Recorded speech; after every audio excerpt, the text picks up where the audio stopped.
Pull your pants up.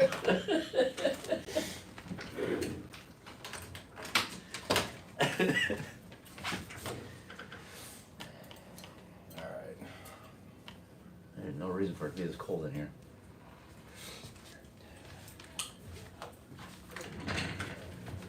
Yeah. Give me one second.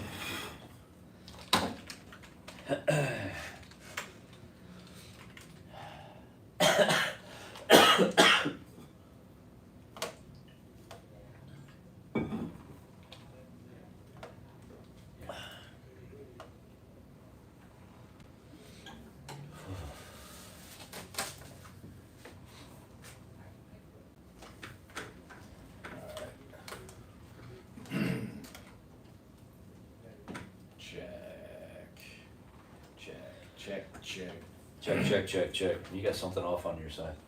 I do? Yeah. Is there a weird echo? Check. No. You should be fine. Is it registering? Man, everything sounds weird over here. Yeah.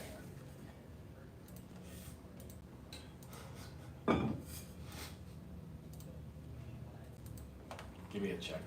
Check. Alright, turn that up. Turn this up. There. Alright, whenever you're ready. And action, off we go. Welcome to Here's Your Freaking Podcast with the Jason Lee Klug Show. As always, thank you for being part of the podcast. We appreciate that. Thank you for following along. Stay up to date all things JLNK by heading over to jlnkshow.com. I'll admit right off the bat, this podcast is already kind of fucked anyway. We're in a different studio, so things feel weird. And then we've got a dude outside the window painting. So I keep waiting for him to walk by the window again.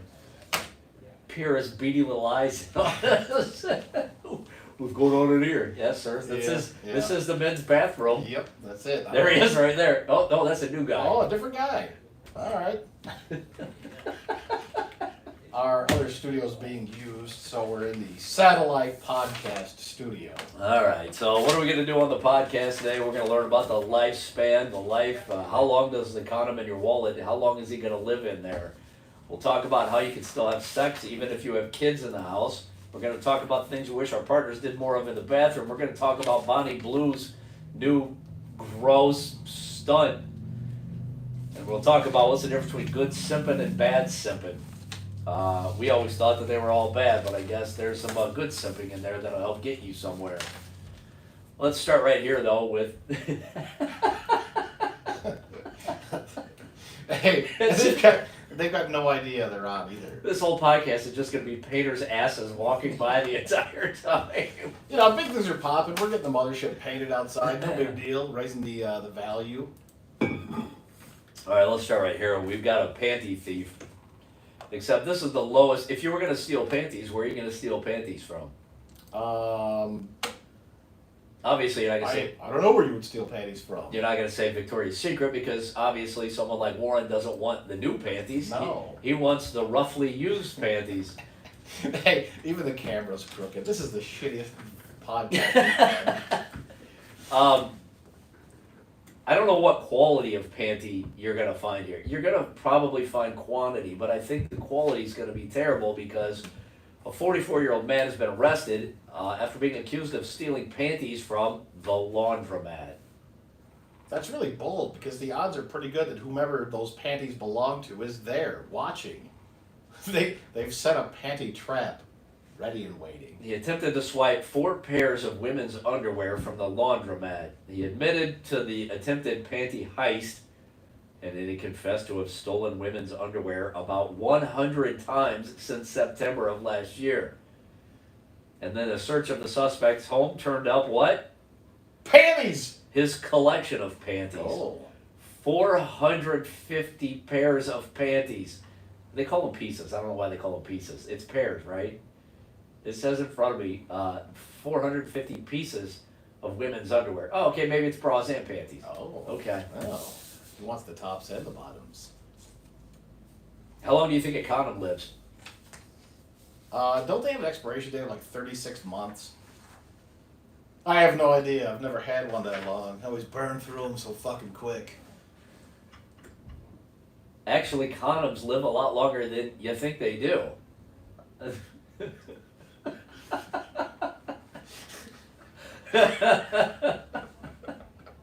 Should we notify those guys so they don't do I anything? really- Like, I don't know. We're on the second story here at the station, and these guys are very high up, so I don't want to disturb them. He's talking to somebody on the ground. Come on up! Come on up!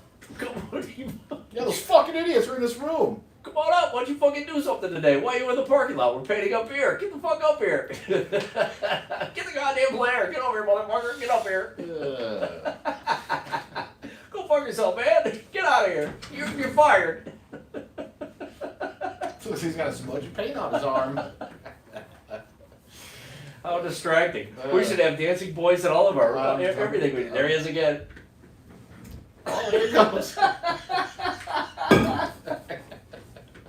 So busy. All right. Condoms actually live a lot longer than you think they do. What do you think condom and what it's made out of? What is the first example? Latex. Always with the latex. Do you know that Sheepskin if she's allergic. a latex condom can live up to 4 to 5 years? Without oxygen. That's amazing. They say if they've been lubed up with spermicide, the lifespan is a little bit shorter. But if you're going for, I guess, the duration, if you're really feeling bad about yourself and you don't have a chance, and you're looking ahead to the future, though, that latex is the way to go.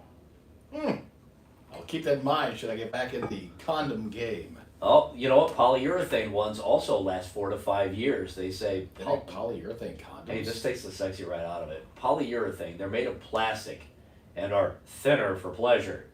They last between 4 and 5 years as well. But be warned, they say, polyurethane they are less elastic. Therefore, they break more easily. Probably won't be pushing the limits of those. No. I think it'll be okay. Stretch! Now, if you want lambskin, What am I, made of money? This intercourse is going to cost me $4. they say these are the most popular brands of kinds of condoms. Lambskin are because they're effective when it comes to preventing pregnancy, but not so much against STDs. And a lambskin condom will expire 2 to 3 years. All right. They do say storing your condoms is the key to their longevity.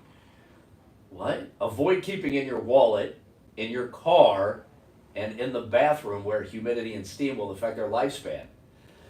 That's why I keep mine in a giant bowl right when you walk into the house so everybody knows what's up. That's why I put mine on before I leave the house. That way that... What was that, Porky? She's like, Pee-wee's got his condom on already. They asked parents, they said, hey, how do you continue to have a sex life after you have kids? Some of these are the funniest one that we ever heard as far as how you can pull it off, having sex when you've got kids running around the house.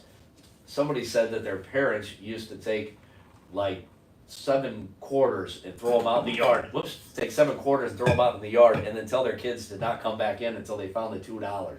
What an asshole move. The kids think they're rich, everybody's looking for that last quarter. Eventually you're like, all right, we've been done for a long time, you guys can come in. I found it, it's right here. Mom and Dad are inside, heavy breathing. So how do parents do it when they have kids in the house? They say, one parent says, ever have to do the laundry? Throw some chicken nuggets at the kids, turn on the TV, and then go do laundry. Might only take a couple of minutes, but it can work.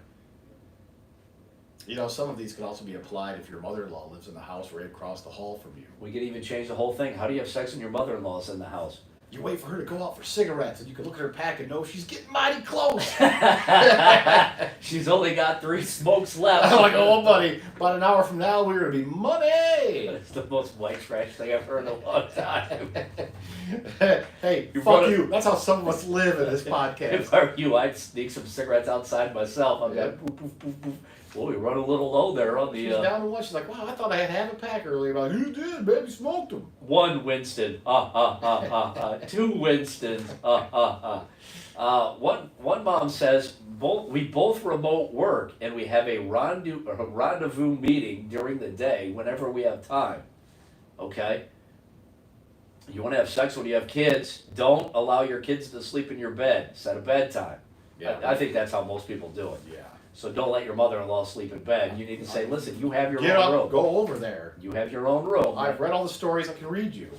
They say don't be afraid to plan sex. Some people think it takes the romance out of it, but you can't afford to be impulsive when you have children or a mother-in-law in the house. Like, let's say she has Friday afternoon off, she'll more than likely be headed to Costco, which is way across town. My wife and I still manage 2 to 3 times a week after 12 years together with 2 kids. Oh, here's the one that we saw the other day that was so funny. How do you have sex when you have kids in the house or a mother-in-law? Vaseline. Not like that. Put Vaseline on a door handle so they can't grip the door enough to open it. You just hear them greedily pawing. Aw, how do you have sex if you have kids or a mother-in-law in the house quietly? Oh, nap time. Do you put your mother-in-law down for a nap? No, but there were some times where we'll all take naps. You know what? Fuck off. I don't even want to talk about this. But like Saturday, if we have if nobody's doing anything, everybody gets up, you do chores, yard work, whatever. Then around 2 o'clock, your afternoon's gonna take a shift, so everybody takes a nap, and then that's when the fan goes on, Jason. The loudest oscillating fan you've ever heard. Some of this shit I just spit out without even meaning to. I should have just quiet. We all take naps together. How terrible. My wife and I take showers at the same time all the time. Save their screen time for adventurous moments. I don't know what any of that means.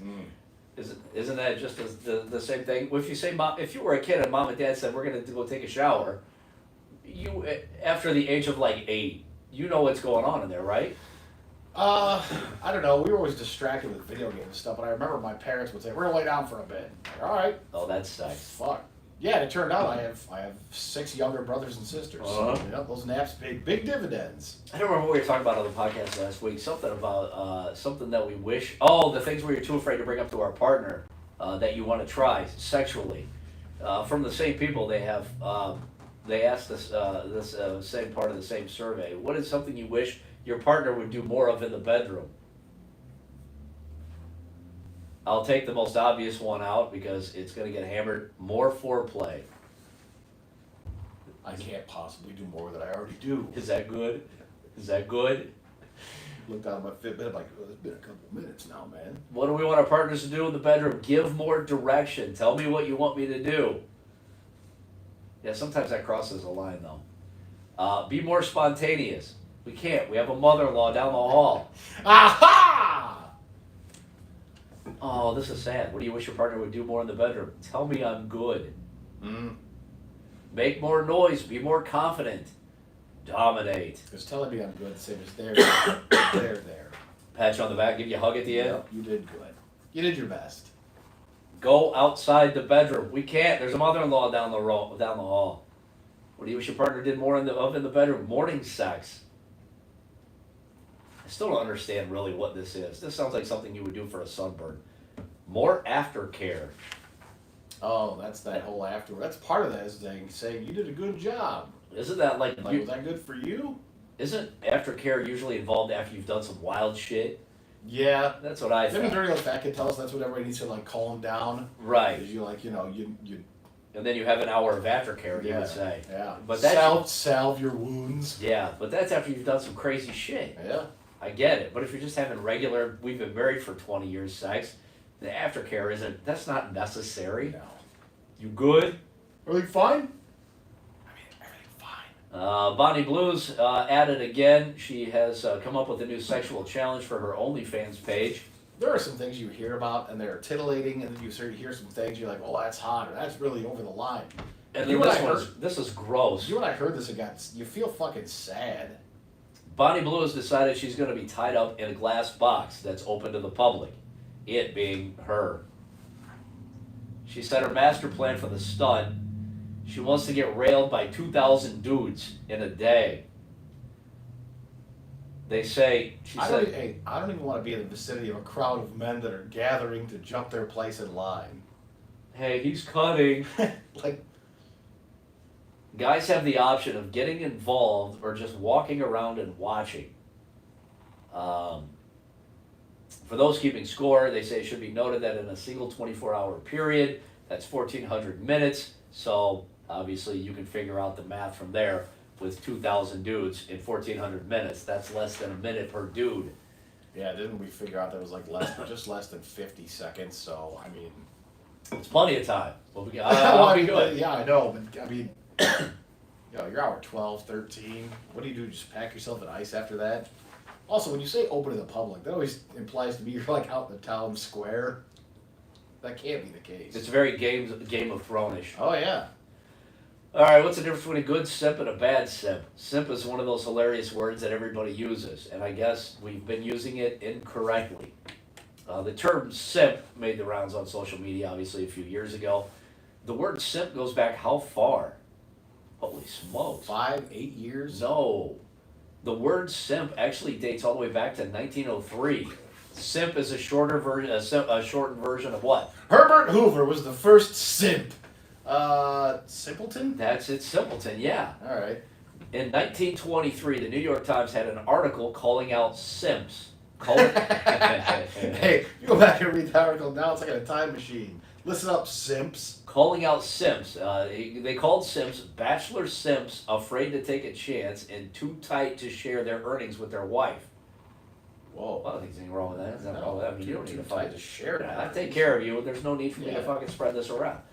Fast forward to the 1980s when rappers used to call out men who were overly sympathetic as being simps. I don't remember that from any rap songs. I don't remember fucking Public Enemy talking about Mac 10? I Yeah. don't know. When you got to the 2010s, it became a cry against feminism. Butt-hurt bros claiming we're turning men soft. In the modern era, social media culture has expanded the term to a ridiculous level. Yeah, everybody's a simp now. Yeah. You're not just simping for girls. You said hello to a woman in the street, simp. Yeah, but we simp for everything. You know, you fucking simp for Arby's. It doesn't matter. Well, I do simp for Arby's. Yeah, anytime you like something, somebody's quickly to punch you in the fucking head with you're a simp. Mm-hmm. Yeah, I'm a simp for a beef and cheddar. I'll do anything for a beef and cheddar. I don't ask anything in return. So we just can't like anything now. That's the deal. No. Men have been called simps for doing things like answering a FaceTime from a woman, dressing well to impress somebody, or Answering a FaceTime. You simp, showing your face. even responding too quickly to a text from a woman. Replying to all the Instagram stories posted by a crush, or even giving a pencil to a crush in class makes you a simp. Jesus. So you can't do anything anymore. Nope. I want to be called a simp or a cunt. If I can get through my day without both of those words being leveled in my direction, I'm doing all right. I think I could tolerate cuck. I think if someone called me a cuckold, that would fucking hurt so bad. Spend the rest of my day driving around by myself with no stereo on in the car, thinking, "What is this who I am now?" Cuck doesn't sound terrible. It sounds more like a joke. But if somebody called you a cuckold, That man, Jason, a cuckold. they say you can control the names that somebody is going to throw at you, but you can always control the circumstances leading up to it. That brings us to good simp versus bad simp, according to this doctor. Somebody says you're a simp, you can turn around and say, "That's our word. You don't use that word." A licensed psychologist, he lays out the difference between the relatively simple terms. If you're showing kindness and interest in a non-creepy way to someone generally in need, and you're showing respect for boundaries, then there's no shame in your simp game. On the other hand, the negative simp, No, you don't want to be the negative simp. that involves unasked for favors that put the other person in a position that they never asked to be put in, right? They owe you something, right? You did something nice without them asking. all I of a brought sudden- you your favorite coffee drink I knew you liked. Yeah, now you have a weird deficit that they feel like they have to fill now too. Yep. So to be safe, don't do anything nice for anybody, No. just to be on the safe side. They say, yeah, it's inferred that there will be a payback for the favor, but it's supposed to be sexual in some way. Whoa. As a general rule, if you keep things friendly, respectful of boundaries, non-creepy, your simpiness will probably never be acknowledged. Someone was out there simping in silence, Simpiness. going unnoticed, sipping in the night quietly. Oh, here, I want to hit this really quick too. I was going to do this. We were going to talk about this on the terrestrial show today. Why do some beautiful women stay single? We talked about this last week. Like your grandfather, when you were a kid growing up, he always said, "Talk to the best looking woman in the room." Mm-hmm. And you would say, "Why would I do that?" And your grandfather knew, because everyone's intimidated and afraid to talk to the best looking woman in the room. I guess that holds true. Why do beautiful women stay single? Because I'd imagine being a beautiful woman being single is a fucking load of fun. It would be fun if everybody wants you, Yeah. because then you get to be the belle of the ball and you get to do the picking and the choosing. I mean, I can only imagine this as an ugly male, so that's my perspective, is that, wow, everyone pays you close mind. Here's what they say. You get simps, Jason, good and bad. You build like a simp army. Yeah. Most men only admire their looks, not their personality. I mean, there's some truth to that. Like, if we all know what it's like to talk to somebody who's stunningly good looking, and then when you walk away, you don't remember what you talked about. No. Because one, they were stunningly good looking, but two, you're also super self-conscious, so you're not hearing. You're too self-conscious. You're wondering, what must life be like for this person? Couldn't imagine. Right, like if Michael Hutchins from NXS walked into the room, because we used him as an example earlier this week, if he walked in, we could walk out later and they'd say, "Oh my God, that was the guy from NXS. What did you talk about?" Neither one of us would know. No. We're fucking intimidated. We're scared of people like that. Role play. Most people are afraid of people like that. They always smell like other, like you've never smelled those things before. Mhm. You get nervous. Oh yeah. They say, why are beautiful women always single? The right kind of men are rare. A beautiful woman's dating pool is smaller than people assume. Many men feel insecure about dating a woman who looks like a Hey, model. that's not true. She can have any number of internet neckbeards she desires. The problem with that is you got to find somebody that's cool with the fact that, you know, because there's a lot of guys that get bent out of shape because if they have a beautiful wife or a girlfriend, they, you know, immediately everybody wants to fuck her, and some dudes cannot handle that. I got bad news for all the dudes. No matter who you're walking around with, you're talking and seeing people over the course of the day that want to fuck her. Hey. It doesn't matter how good looking she is or how bad looking she is. There's more than, you're not the only guy that wants to bang her. So don't get bent out of shape about it. It's the way life goes, man. They say men that approach women fall into two categories. Overconfident men who believe they can win her over because they're used to getting what they want. They may be charming, but not necessarily the right match. And two, men who are only interested in her looks. They only admire her physically, but they don't put in effort past anything. She then becomes the prize. And after it happens enough times, eventually she starts to figure out, wait a minute, there's a pattern here. And then she's forced to grow old, slowly losing those looks that found her so prized over time. She had the chance to capitalize on them and she failed to do so. Mm-hmm. That's a damn shame. Sure is.